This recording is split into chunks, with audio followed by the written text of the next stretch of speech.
Right, so it has been months of trying to figure out why Denver voters voted the way they did.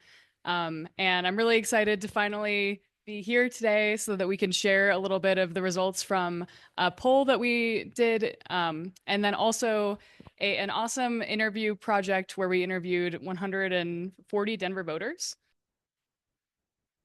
There we go. So what were the goals of the study? First of all, we find it, and I'm sure everyone in this room finds it incredibly valuable to know why Denver voters chose to vote no, or a majority of Denver voters chose to vote no on initiated ordinance 308 and 309, the fur ban and slaughterhouse ban in Denver, that many people in this room worked so hard to get on the ballot, and we still had it was a huge success, but obviously we want to continue improving our strategies, and it's really important to understand as well what persuasion tactics were most effective so that we can prioritize them in future campaigns.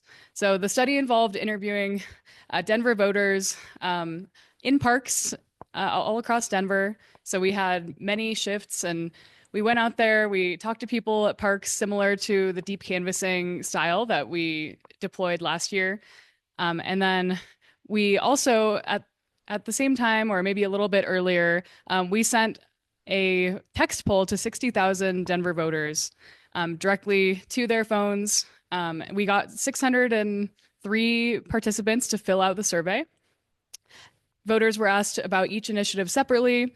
The order was randomized, and then one volunteer helped us with post stratification so that the sample was weighted so that it more closely represented the population of Denver, specifically the voting population. So here's some questions that we asked during the interviews, and then different questions that we asked during the survey. So the interview was the qualitative method. So we were really aiming to get deep and find out a little bit more in depth of the ideologies and beliefs and people's voting process, for example, and specifically what they saw and heard, mostly unprompted. So basically, we asked them, did you see or hear anything for or against the measure before you voted on it? And then with the survey, we asked quite the similar questions, but we had a list of response options for them to choose from. And then we also basically gave people a list of different things that they might have experienced during the campaign, like seeing a campaign poster or talking to a canvasser out in public. All right, I'm going to pass it off to Olivia to target our voter motivations. Thanks. Yeah, so we'll quickly kind of run through, one of the more interesting parts of this study was seeing what were the main reasons people cited as having voted yes or no. It's just kind of a nice retrospective to try to understand like what was sort of the tipping point for most people, or what was sort of the primary thing that they had in mind as they were making their voting decision. So we'll go through that a little bit. I will say there's a lot on these slides. I'm going to whip through these just for the sake of time, but happy to share this slide deck with anyone that's interested, in diving in a little bit deeper. And Danny and I are also happy to answer any questions. Danny did a lot of work, is deep into the data. So if you are a data enthusiast and you have questions, Danny's your girl. So we'll start with the fur ban. Here is a quick little pie chart of kind of primary motivations. Very encouraging to see. We had 87% of our yes voters say that their primary reason for voting yes on the fur ban was protecting animals. Nothing else really even came close. The second highest, which a couple of them are tied, were protecting the environment, and organizations or individuals I respect supported the measure at just 4%. So again, primary motivation is animal protection, with the remaining 13% divided up among a handful of other reasons, but by and large, animal protection was the main reason people voted yes on this measure. That was also what people cited most frequently in our voter interviews when we were out talking to people. They also mentioned, fur being an unnecessary luxury, as well as ample access to alternative materials. those were also pretty brought up quite often. So in terms of our no voters, a little bit more split, but there certainly was still kind of a clear winner here, which is not wanting to restrict free market and personal choice. So that was at 41%. Second highest were concerns about impact to Native Americans at 17%. So again, not wanting to restrict free market and personal choice was definitely kind of the outlier in terms of most people reporting that is why they voted no. Okay, so not as clear cut as the yes voters, but still, pretty solid here. Personal choice was also brought up quite a bit as the primary motivation as we were out interviewing voters. Although interestingly enough, in our voter interviews, impact on Native Americans was cited more frequently. So a little bit of a difference there between the text survey and the voter interviews. Yeah, one reason why that might have been the case is that we ended up going to Cheeseman Park quite a few times, just because it's really one of the best places to get to interview people. People are really receptive there, so that might have skewed the data a bit, because our interviews, just the sample was a lot less representative than the poll. So just a little explanation there. So we have some demographic insights as well. So getting kind of put together these crosstabs of all of our data. Again, just spending a lot of time in there trying to figure out, okay, of the people who voted yes or no, what sort of demographic information do we have about those people? And we did see women showed more support for the fur ban than men. We did see a little bit of a divide in terms of ethnicity. So Latino voters were most supportive. 44% of them voted yes on the measure. Age divide, so youngest voters, 18 to 24 showed the strongest support, and it generally kind of tended to go down with age. And then income patterns, I thought this one was really interesting. Over half of voters earning less than $25,000 a year voted yes. As we sort of went up in income, so if we look at our highest earners, people earning $200,000 a year or more, only 27% of them voted yes. So a lot of text on here, so I'll kind of whip through these, but we have a few insights here from some of our qualitative voter interviews. Basically the luxury image that fur has weakened our opposition's arguments. So a lot of people were kind of citing that fur is non-essential. It's a high-end item. It's not something that anyone really needs. Native American concerns really heavily swayed voters. So 41% of fur ban opponents we spoke to brought this up as a core reason they voted no. A few of them also mentioned the Denver powwow. And then we also saw some confusion over what materials were going to be impacted by the ban. So I think we saw that in some of the press stuff, but we also heard it when we were talking to voters. So about 27% of people who voted no sort of didn't seem to have a clear understanding on what products would be impacted by the ban. They mentioned leather, they mentioned cowboy hats, which obviously not all of them would have been impacted. So there was just a little bit of confusion we noticed when talking to people. And then fur farming, people seemed to be appalled when they heard about fur farming, but then, sort of expressed a lot of support for hunting and trapping. And so we were kind of figuring out that there's a little bit of a knowledge gap in terms of where fur comes from. And the fact that we know, over 85% of fur comes from fur farms. So people who are referencing hunting and trapping have this idea that that is kind of maybe primarily where fur is coming from, which is not the case. We heard a lot of personal freedom arguments as well. This kind of allowed people to still feel like they were making the moral choice when voting, because they were considering this, a human liberty issue. People should be allowed to do what they want, don't tell other people what to do. And there was some perceived futility around sort of a narrow impact of just doing a citywide ban that caused some people to vote no. They were kind of like, what's the bigger picture here?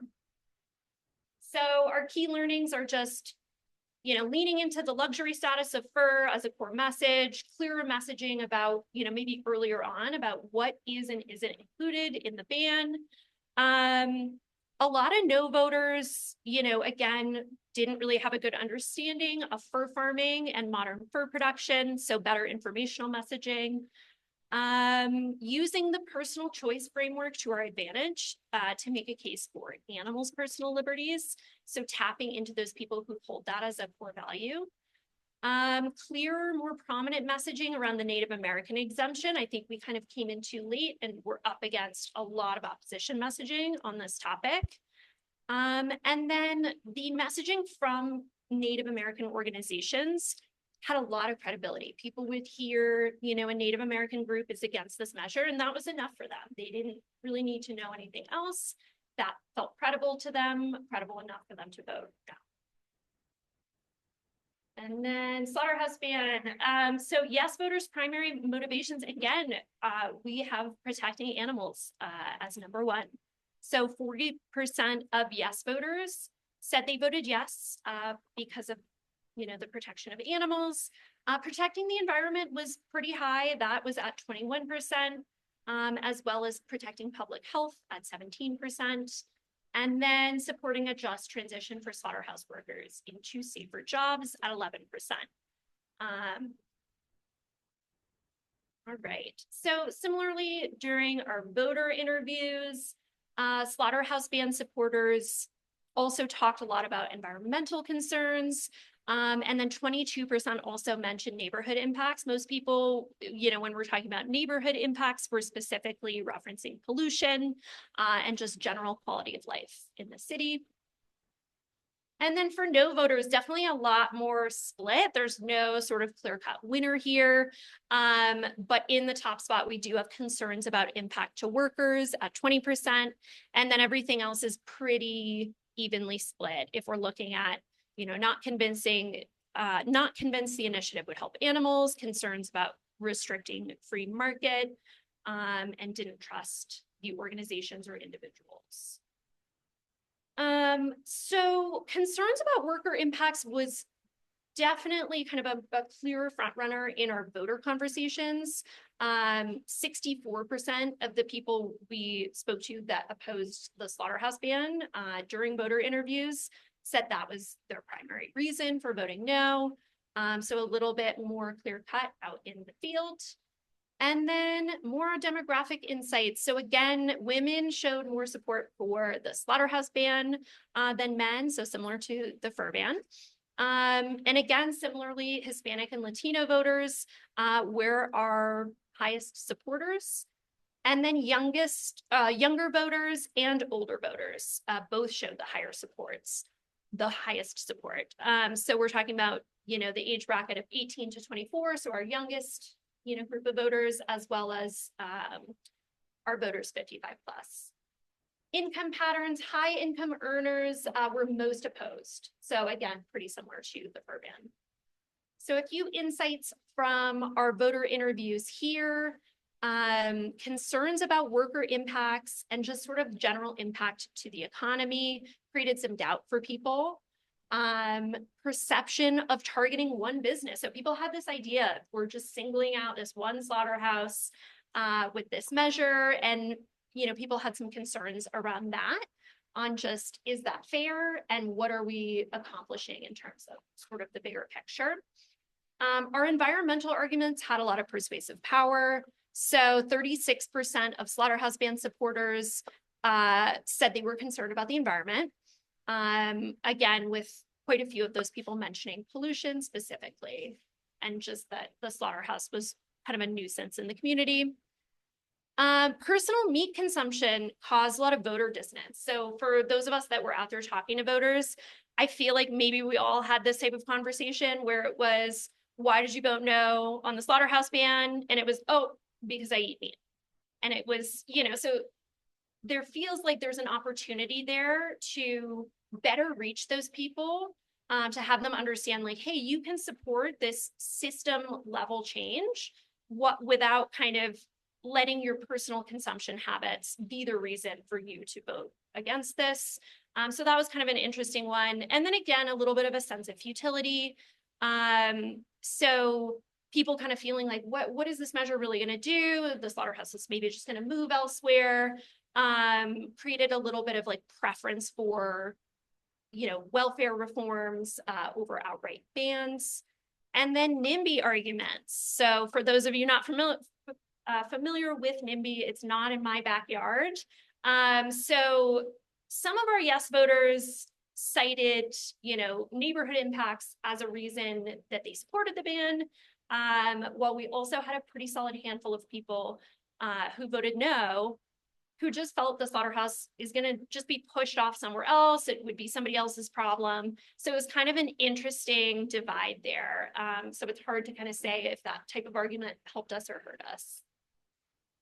And then a couple quick key learnings. So, I think maybe communicating some sort of clearer plan about what's going to happen to the workers if the slaughterhouse were to shut down, could have mitigated some of those arguments around worker impact. Painting a broader strategic picture to kind of help overturn those arguments of like, what are we really doing? Is the slaughterhouse going to move elsewhere? Are you just targeting this one business? Environmental arguments like local pollution were really resonant with voters. People care about the community they live in and they want to, preserve it. Stronger messaging around ballot measures in general as a means for creating systemic change might help some of those people who were saying they voted no because of their own, meat consumption. And then policies maybe that are more directly impacting animal suffering, where people are sort of able to make a more direct tie to how is this going to impact animals, could better sort of bring in those voters who are not really sure how, this feeds into broader change. And then avoiding policies, at least right now, with like very apparent direct labor costs, I think would also be helpful. We know the Democratic Party right now is like they will not touch anything that even could have the appearance of being anti-labor. So I do think that, hurt us a little bit this time around. All right, Danny, you want to talk outreach tactics? Yes. So I know that was a lot to process. So I'll have the slide deck available for anyone who wants to look at it more. But here's my favorite thing to look at, which is all of the activism that we did last year. This is specifically last year in 2024. We had a whole other year of activism in 2023 when we got the 2 initiatives qualified for the ballot.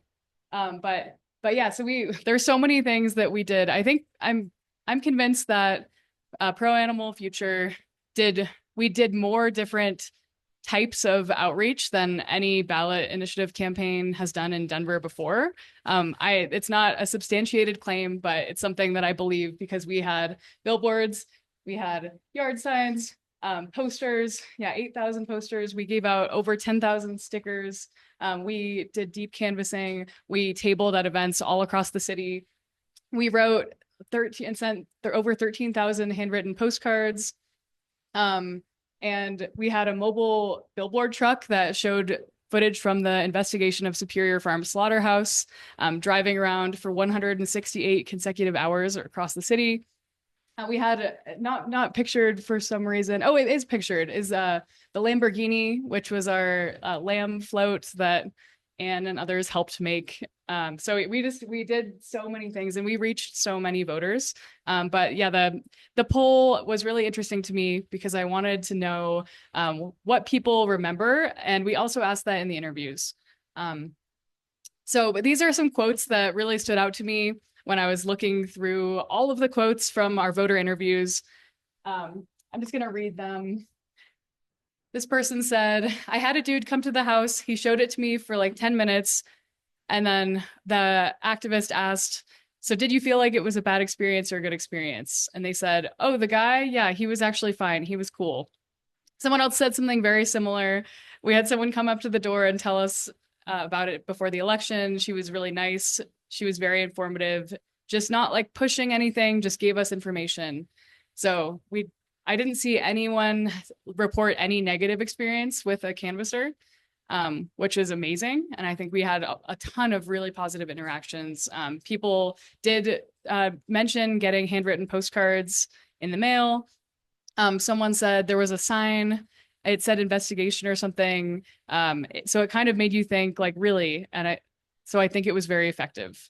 We made so many people think about things that they have never thought of before in so many different ways, and it was honestly pretty impossible to miss us. Um, for yeah, for the outreach tactic that had the highest recall in the poll, which was our social media ads, 41% of voters polled said that they remembered seeing them, and that's several months after the election. That was in January, so that's pretty incredible to me. And yeah, I put together this little graph. It might be a little small for you to see, but I'll start in the bottom left. So I put this together based on reach and recall. So reach is how many people we're estimating that actually encountered that based on our numbers. But then recall is how many people remembered it in the poll itself. So the video truck, which was driving around Denver showing footage from the investigation, that one had a pretty low recall. It was still, I believe, like 12%. The slide has the numbers on it. Oh gosh. Thanks, Anne. So yeah, 12% of voters seeing that one. The reach 45,000. So, generally maybe not our strongest tactic. Canvassing and phone banking. We were out pounding the streets, out at events, and we did reach around 18,000 voters, more if you include like some things we did like lit drop that aren't included here. But yeah, 14% of voters recalled seeing us either at their door, at an event in person, or had a conversation with us over the phone. So that was still incredible. But obviously, that's a very deep form of outreach versus some of the others that were a lot more shallow, like ads. So radio and podcast ads, 22% of voters remembered hearing those. We reached approximately 59,000 voters with those ads. Then on the upper right-hand corner, we have posters. And surprisingly, posters and billboards were almost identical in terms of reach and then also recall. So 33% of voters remember seeing our posters, 34% remember seeing a billboard. I think that's pretty incredible, especially given, I mean, it's a lot. We put up 8,000 or so posters, but still with all of those 8,000 posters, that was equivalent to kind of the reach from 8 different billboards.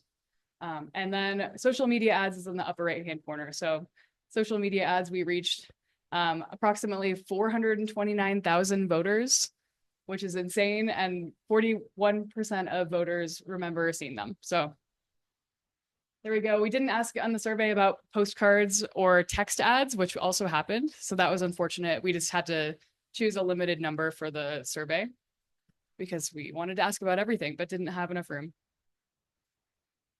All right, and I wasn't necessarily going to go over the personas. I did a segmentation project where I segmented voters into 8 distinct segments based on how they voted on the initiatives.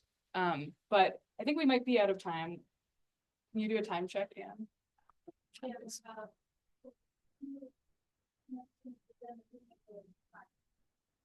Here. You want to do questions? I could try to go over this really quickly and just only go over this slide.